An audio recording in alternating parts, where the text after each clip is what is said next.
नमस्कार, जय महाराष्ट्र मित्रांनो। आताच्या क्षणाची सर्वात मोठी अपडेट।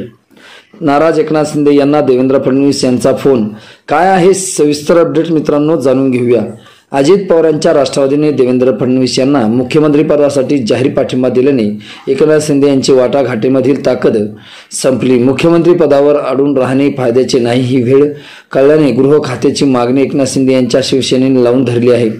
मात्र भारतीय जनता पक्षाकडून त्यांच्या मागणीला सकारात्मक प्रतिसाद मिळत नसल्याने पाहून एकनाथ शिंदे यांनी तडक साताऱ्यातील मूळगावी दरे येथे 2 दिवसाचा मुक्काम ठोकला। आजारी असल्याने मूळगावी आलो असे त्यांनी माध्यमांना सांगितले। सत्ता वाटपाच्या बैठकावेळीच शिंदे आजारी पडल्याने महायुतीच्या बैठका होऊ शकल्या नाही, त्यामुळे एकनाथ शिंदे नाराज असल्याने मोठ्या प्रमाणात चर्चा झाली। सुरुवातीला मुख्यमंत्रीपदाचा तेढा आणि नंतर महत्त्वाच्या खात्यावरून राष्ट्रवादी आणि शिवसेनेने सुरू असलेली स्पर्धा लक्षात घेऊन एकनाथ शिंदे यांनी काही काळ मौनव्रत धारण केले। 2 दिवस त्यांनी कुणाशीही संपर्क फारसा साधला ठेवला नाही। नाराज वरून वावटळ उठल्यानंतर अखेर महाराष्ट्र भाजपचे प्रमुख नेते आणि भावी मुख्यमंत्री देवेंद्र फडणवीस यांनी एकनाथ शिंदे यांना दूरध्वनीवरून संपर्क साधला आहे। मित्रांनो, तुम्हाला काय वाटतं?